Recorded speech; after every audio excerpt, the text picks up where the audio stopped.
I've been looking forward to the day I'd talk about this short 5-track EP since I first started this blog.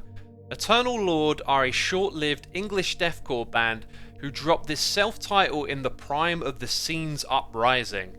It's a real gem, one that never gets old for me, and unfortunately, rapid lineup changes and shifts in sound meant they would never revisit the unusual breed of metal they conjured up in the 20 minutes the record lasts. This band would release a split album with Azariel in a similar vein, but their first full length left much to be desired, and so led to the band splitting up in 2009. The record opens up with Upon Thy Icy Waves, and its deathcore style isn't immediately apparent. Sludgy, slightly dissonant guitars chug and churn under a rattling drum kit, and in the chords a strange tinge of harmony protrudes.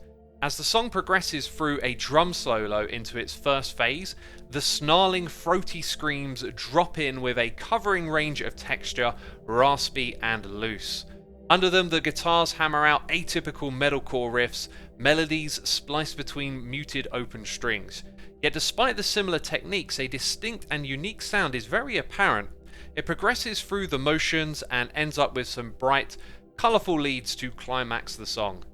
At many intervals in these songs, the band tread into the breakdown territory, with sometimes bold and obvious approaches, letting the steady China cymbal bridge the space between the occasionally chug guitars and the Beasty vocal growls.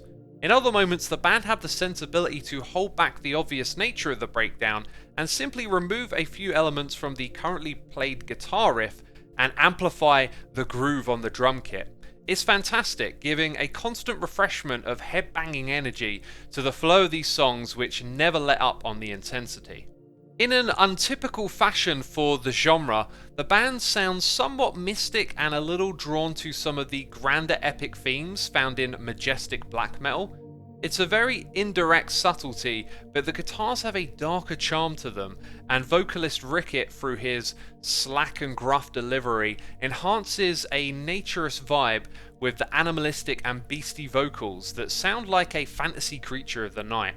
The song titles would also indicate these themes may have been an intention too, rather than something I found for myself. However, some tremolo riffs wouldn't sound out of place on a black metal record. Aesthetically, the production is a touch raw and blunt within reason. The drums batter and clatter away with a cutting intensity in the mix. The pedals have a rather clicking presence. The cymbals have a rather stark and crashing existence in the mix.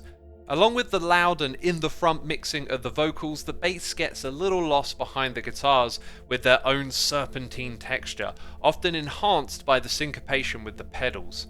All 5 of the tracks are distinct and firing on all cylinders with no weak spots, and maybe room for some preference or favoritism. It's been around 10 years and it still sounds fantastic. A very overlooked record that I think particular types of metalhead would really get a kick from. I'm kicking myself though, for I've never gotten to seen them perform live. Thanks for listening. If you'd like to see some more of my music blogs, go check the website out. Every page has over 1,000 articles sorted by artist, year, genre and more. Just hit Ctrl F and have a search for something that interests you. You can find a link to the blog in the description box down below, where you'll also find links to my other YouTube channels. Check them out if you are curious. Thanks again for watching, and be sure to subscribe to catch the next upload.